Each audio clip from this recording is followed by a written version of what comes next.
Hi, I'm Yulia, and this is Burning Questions. The topic that set the internet on fire this week is what's going to happen to European security with the new Trump administration. What are the plans? What are the feelings? What's going on in general? And today we're going to attempt to clarify that.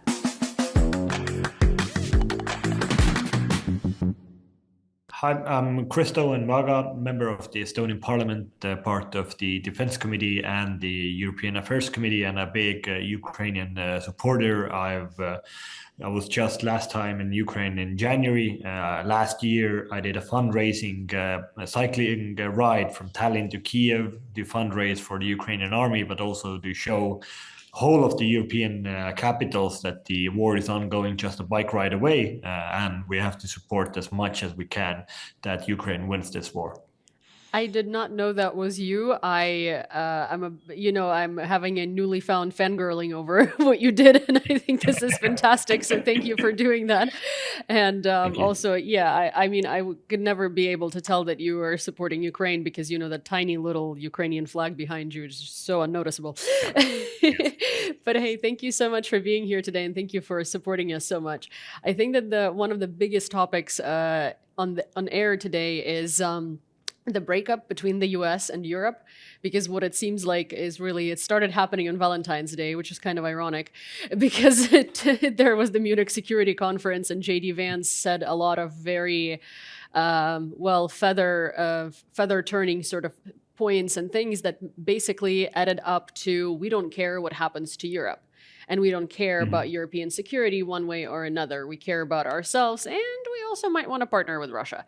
So, what are the feelings about that within the European parliaments? Yeah.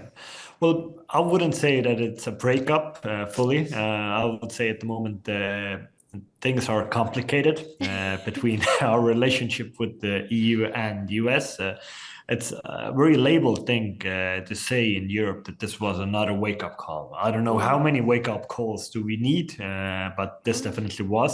We have been too dependent on our defense from the US side, so I think we have been in a bit of a situation where we think that we don't have to do so much in our defense. We can focus on other things, on regulation and so on. So I think this is very much needed. As Estonia and the Baltic states, we have always told that the EU has to step up in their defense game. We don't want to. EU can't do the same things that NATO does, but we still, from 27 nations who are very well-off nations, Mm. we should do more. And I really see that now this conversation is shifted to should we do it?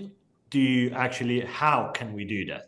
So next week there is a high-level EU Council meeting on the 6th of March, where our Prime Minister will go, and there will be different things on the agenda. One thing is that there will be a thing that defense funding will come out of the budget Mm. deficit rules. So this means if a nation puts more money into the defense side, they won't get the fine pretty much from the European Central Bank. Mhm. Then there's our talks that the European Investment Bank will have a specific fund for lethal aid or a lethal military production, or that this will be financed, because this is a big problem in the European defense industries. It's very hard to get financing from the banks, because banks say that, oh, lethal aid is too complicated, too risky, we won't fund this. So this is a big problem in the market, and then we as a European Union will try to fix this problem. And then I think most important thing for Ukraine is, of course, that we will step up our help Mhm. for Ukraine, because there are talks about, as you and a lot of, I think, many viewers have read, that there's some talks about peace troops or some EU troops. Sorry, I'm very frank at this moment. We can't talk about any peace troops before there is an actual peace on the front line, and this peace can't be decided by third parties. So this peace can't be decided by U.S. and Russian negotiations. This is only negotiations or a peace agreement can be done from the perspective of Ukraine, and we know this. So this means we have to, in the next, I think, few months, we have to push everything that we have, defense side, to give to the Ukrainian army, that they can actually make your negotiation situation as strong as possible, and you to get back as many lands or many territories as possible before an actual negotiation will happen. Because at the moment, there isn't an actual negotiation. The things that have been done bilaterally between Washington and Moscow, good for them, but this can't decide the Ukrainian future. Yeah. I mean, well, Trump seems to think that he can decide everyone's future because obviously he views himself not as president of one nation, but as king of the world, being the president of that nation. So it's, and I think it's quite, and I don't think it's quite controversial to say that because he obviously does have quite a big ego and does see himself as sort of, as head of NATO, as head of all European countries in NATO, as head of America, and that whatever he says goes. But obviously, it's, I've said this before and I'll repeat myself. The world might have been a little bit like that with the American governments before him, because everybody in Europe and in NATO knew that whatever America does still is done with European security and American security in mind. So it was, the decisions of the American president might be controversial, or they might be not as staunch as Europe would want, right? But we still knew that it was still done with our security in mind. Now, no one's going to just blatantly listen to America because we don't know that it's done with us in mind. And I'm sure that out of everyone in Europe is clearly very worried about the situation, and we can see that from Friedrich Merz's speech after his win in the election. Which, I mean, congratulations! It's about time we get a strong German leader, and but in the countries in the Baltic, this is probably one of the kind of sort of worst situations to be in, because you are near Russia and you know what Russia is like, and it's not just it's not just a possibility for you. It's kind of, okay, well, if something happens to Ukraine, when does something happen to us, right? And it's a very big national defense question. So how would you describe what's happening between sort of Western Europe right now and Northern Europe in terms of defense talks? Because clearly Latvia, Lithuania, Estonia are first to to experience Russia's aggression if things go south. Yeah. I think, especially, we of course understand this very well. And I remember I was working in the Ministry of Defense before the full invasion started, so in 2021 and 2022, and then we decided upon Estonia was the first country that openly gave lethal aid to Ukraine, and then we had this discussion. I remember 2021 December. Should we give like javelins and so on to Ukraine? But then we had a discussion in the Ministry of Defense that we talked also with our army that, well, all of the lethal aid that Estonia has, it only has for one reason: to destroy possible Russian tanks and Russian military. So it doesn't matter for us if this Russian tank will be blown up near the Estonian border or near the Ukrainian border. If it does it to Ukraine, then it gives Estonia a better security situation when there is one less tank and one less Russian tank in the world. So this was the message all the time from our point of view. So if we boost up Ukrainian army, this actually gives us a better security situation also, because this will weaken the Russian army. So we always have had this discussion, but I think it is a worrying, like, Merz's win in Germany was very positive for us. We see very clear and strong messages coming from Berlin at the moment. Hopefully, their coalition talks will go as fast as possible. They have said that the new government should be in power by Easter, and that's pretty fast, actually. So it means that the EU can do some concrete actions before the summer, and this regarding EU decision making, I think is fast, actually. But we of course have this little bit of not a disagreement, but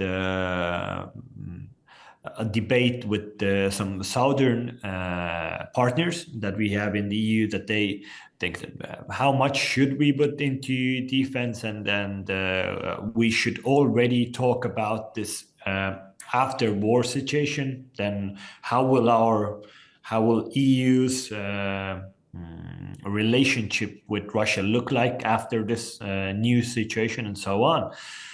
Then we tell them very clearly that we can't talk about this before. We have to do the steps before. We have to help Ukraine win this war. We have to boost our defense, and then down the line, let's then talk about what could be the practical or this pragmatic relationship with with Russia at some point. And I think this situation where we can't be fully dependent and we can't fully trust the actions that come from Washington, again, puts more pressure on EU. And I think this is on some scale, this is good. So I know that one of the main objectives of Ukraine and one of the main foreign policy objectives from Estonia is that EU will have a new member state, and this member state should be Ukraine. So I think in this case, this helps us to do these decisions faster, and this could be one of the guarantees, security guarantees for Ukraine on a longer scale or a longer term perspective.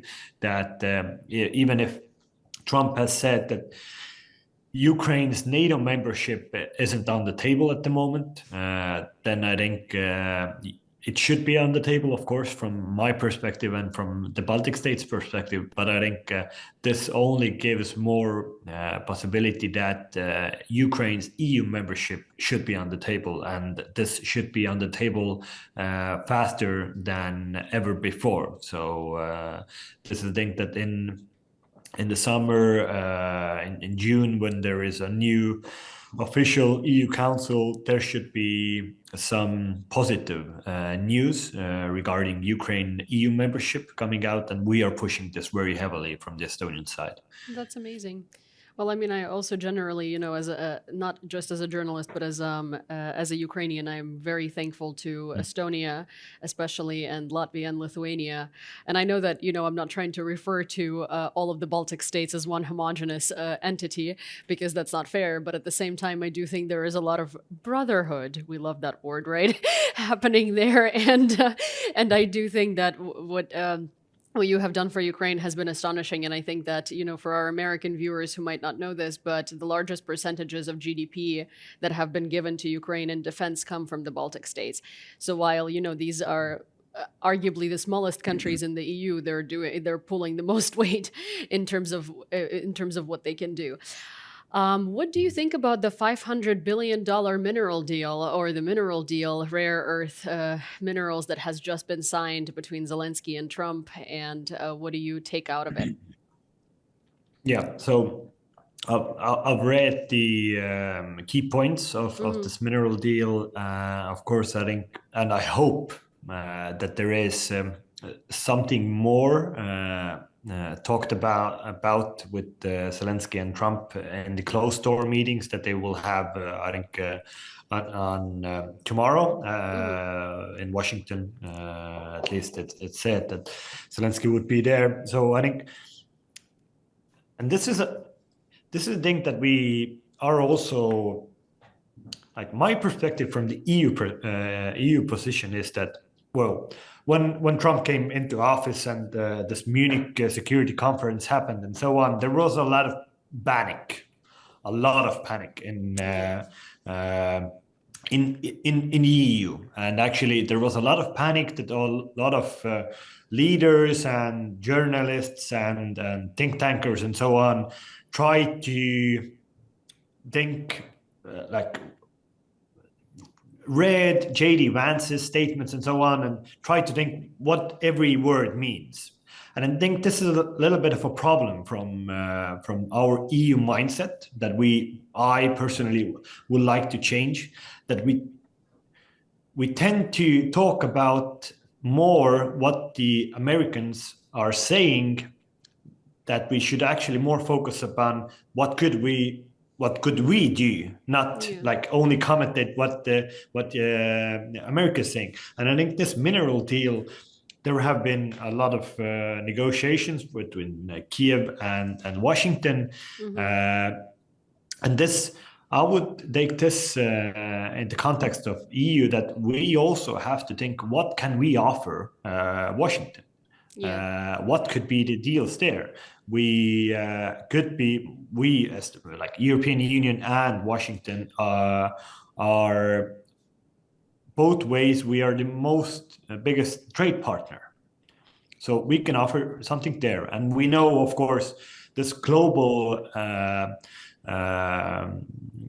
adversaries, so Russia and America's like main focus is actually on China, and their like long-term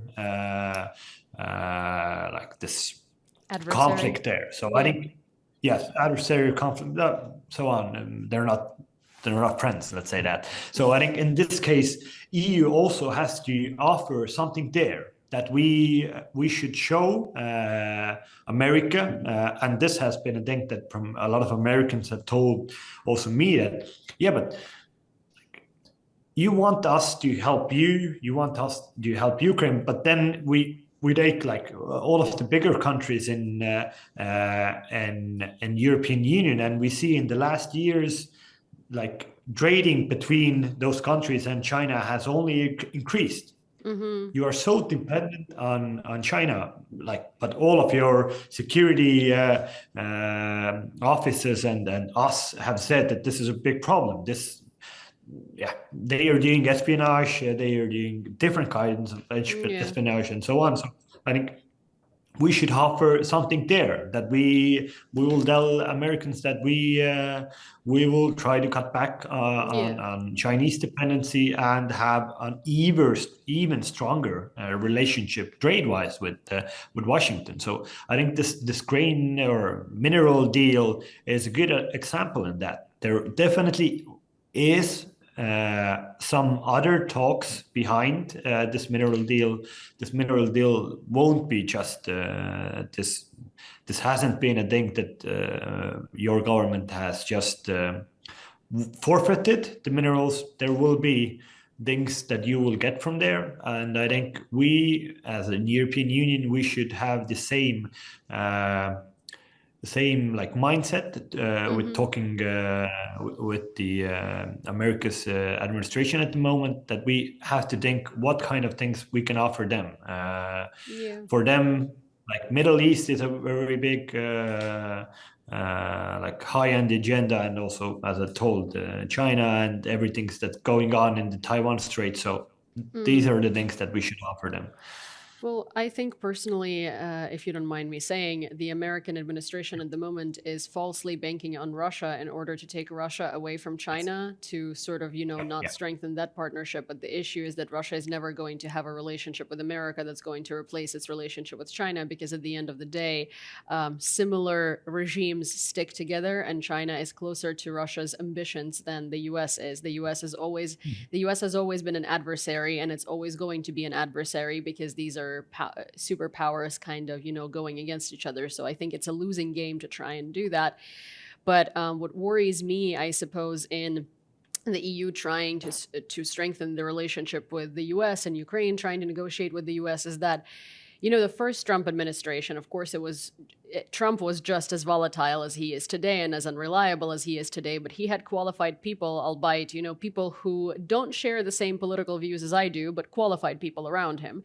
While today, I don't have that reassurance because the majority of his picks and nominations are people who are way underqualified for their job. And I don't know if they can see past complicated ideas such as, hey, you will never be able to get Russia on your side because they will always play a double game.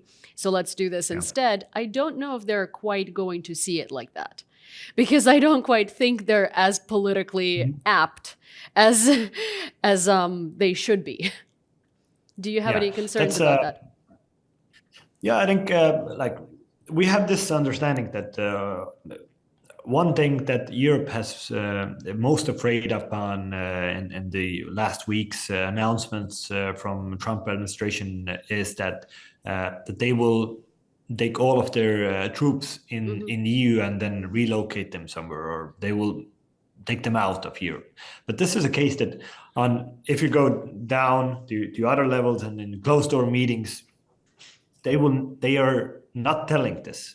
Yeah. Like anywhere on a military level and in closed door meetings, they say that they might do something.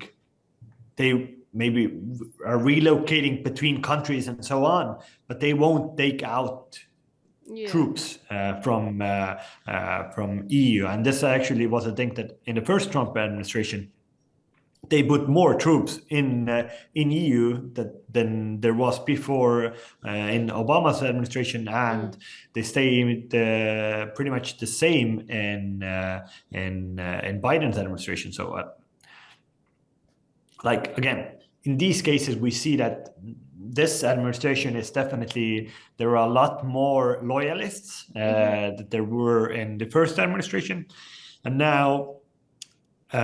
If we talk about these negotiations that they have with Russia, we see also that, well, Russia, as you told very perfectly, that Russia, the key point in Washington is to get Russia out of the sphere of influence of China, but this will never happen. And China, or like Russia, doesn't want to be a very good like partner to the US. If you talk with or if you have seen stories or this with normal, if you can tell this with normal Russian citizens, if you ask them what's the worst country in the world, they will say America. This like propaganda that has gone on since the Cold War, this has been very effective, and America is the evil of Russian population. And we see this also in the first meetings with Mr. Lavrov and Rubio. We see that actually, like Lavrov, he really pushed like US very hard. He told US that all of the things that they have done wrong. And I think this is a key thing, that Russia has been very effective in overplaying. So going too hard, too fast. And they might have this thing again with this Trump administration, that they are trying to talk from a perspective of power. They don't actually have power. So this could end very fast in these negotiations wise, that the US will see that like Russia isn't giving in, they aren't like our partners and so on. And then there could be a 180 turn from the US administration in talking with the with Russia. Because if you remember the first Trump administration, there was a few months where Trump really tried to have some kind of agreement or partnership with North Korea. He even went into the line between South Korea and North Korea, the first US president who went there. But then he saw very fast it's not possible. Like North Korea and Kim Jong-un is very aligned with China and so on. And then Trump lost interest, and he went elsewhere. So we are hoping that, and we are seeing some signs that this will happen again with this Washington-Moscow negotiations at the moment. But yeah, we still have to be vigilant. We have to do more from EU side. Of course. And then I guess my final question here is, which is a great topic, which is very timely with what you have been talking about. I'm sure you have seen the rumor that has been floating around the internet that Trump has been recruited into the FSB or KGB back in the 80s, and that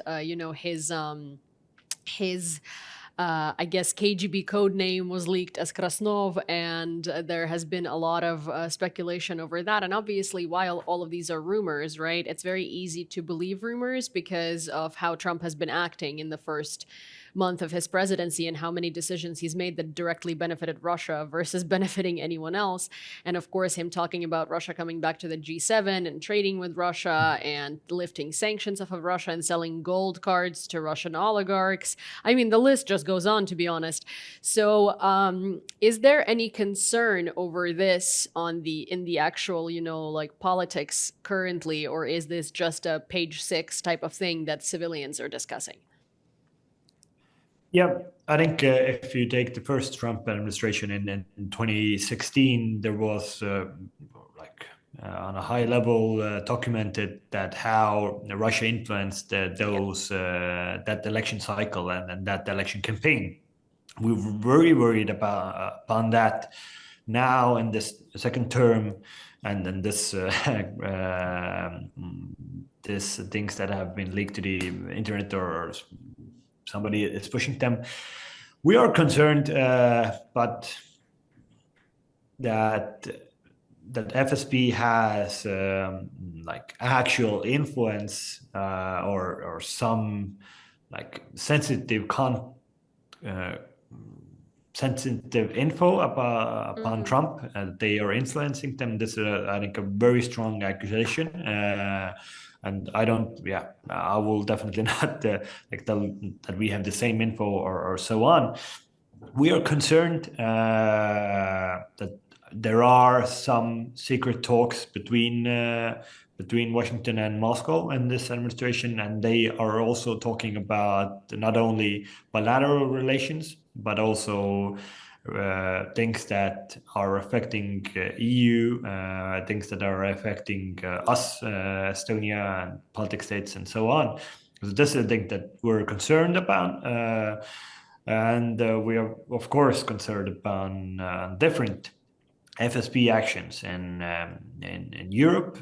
Mainly, we see how are they influencing elections in EU.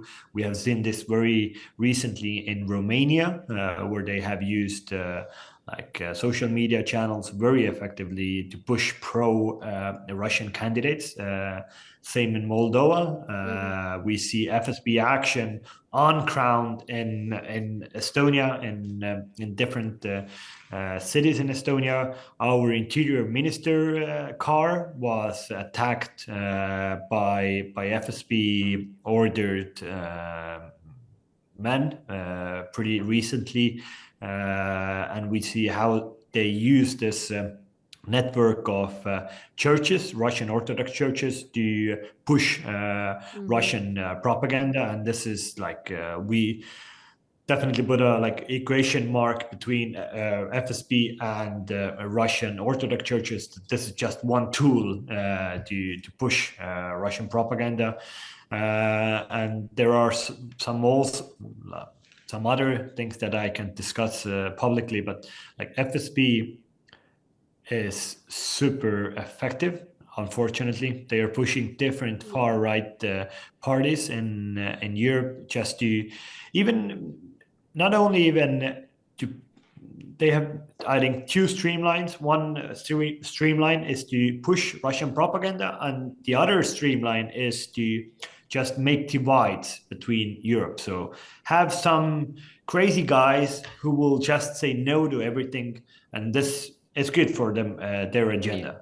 So they're super good at that. So I think they definitely have some operations in America, but I wouldn't say, or I won't confirm that Estonia has the same info that Trump is a FSB agent. I think that's a bit too far-fetched, Yeah, but of we are course. vigilant.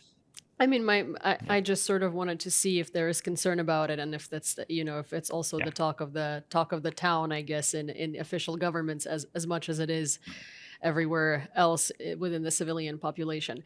Well, I guess Yeah. this conversation makes me believe that Friedrich Max's speech saying that, Europe needs to stand on its own and sort of separate from America makes a lot more sense. I mean, I do agree with him to begin with, but I think, I guess the best conclusion here is, of course, no one's trying to steer away from America completely, but it's sort of like, yes, sure, try to mend the relationship, try to make it better, but at the same time, also put a lot more effort into standing on EU's own 2 feet without having to depend on America so much. Is that basically the conclusion here? Exactly. As I told at the start of the interview, I think it's not a breakup. It's complicated. So this puts us in a different situation. And I think this is the situation that Estonia has told many years that we have to be in the situation. Mm-hmm. We can't be dependent upon anybody in this global world. Yeah, unfortunately, you almost can't trust anybody. Ukraine can just trust Estonia and vice versa. But like going going a little bit further, it's hard, and I think you always have to step up your own game Yeah. before like saying that somebody else is doing something wrong. Yeah. So I think in some cases this is I think needed for European Union, and I think now again this is the place where we will a lot of walls have been taken down Yeah. in the last month. This last month has been like many has gone on for almost many years, I would say, and Yeah, then different things politically that we have. speaking and the news Yes, cycle speaking, yeah, it's exactly. been Yeah. it's been quite So a I bit. think we are doing a lot more in the next months, and I'm more yeah. There is reason to panic, but there's no point of panicking. So I, as a practical person, am more optimistic about the future, about the longer term future, about Europe and also the European Union, as I was maybe last year, because now I see we are doing things that actually matter and things that are actual, Hmm. not words, resolutions, so on. Everybody understands the time of tweeting and saying that we are gravely concerned upon something. That time has finished. Yeah. Now it's time for action. Well, that's really good to hear that there is actually action coming into play. Thank you so much for having this conversation with me today. I think this is very therapeutic for me and for a lot of people on the other end of the screen. So thank you for giving us your time, and I hope to speak to you again soon. Thank you for inviting, and hopefully we'll see you soon. Bye. Of course. Thank you. Well, I hope this conversation was as interesting to you as it was to me. Honestly, it was probably one of my favorite conversations in this segment so far. No offense to everyone else. It was just very interesting. And if you would like to hear more conversations like that with brilliant minds all over the world, don't forget to subscribe to this channel and, of course, turn on your notifications so you don't miss when the next episode comes out. Do give it a like, send it to a friend, and of course, please share your comments, questions, suggestions, thoughts in the comments down below because I read all of them. I love hearing from you guys, and I will see you next time.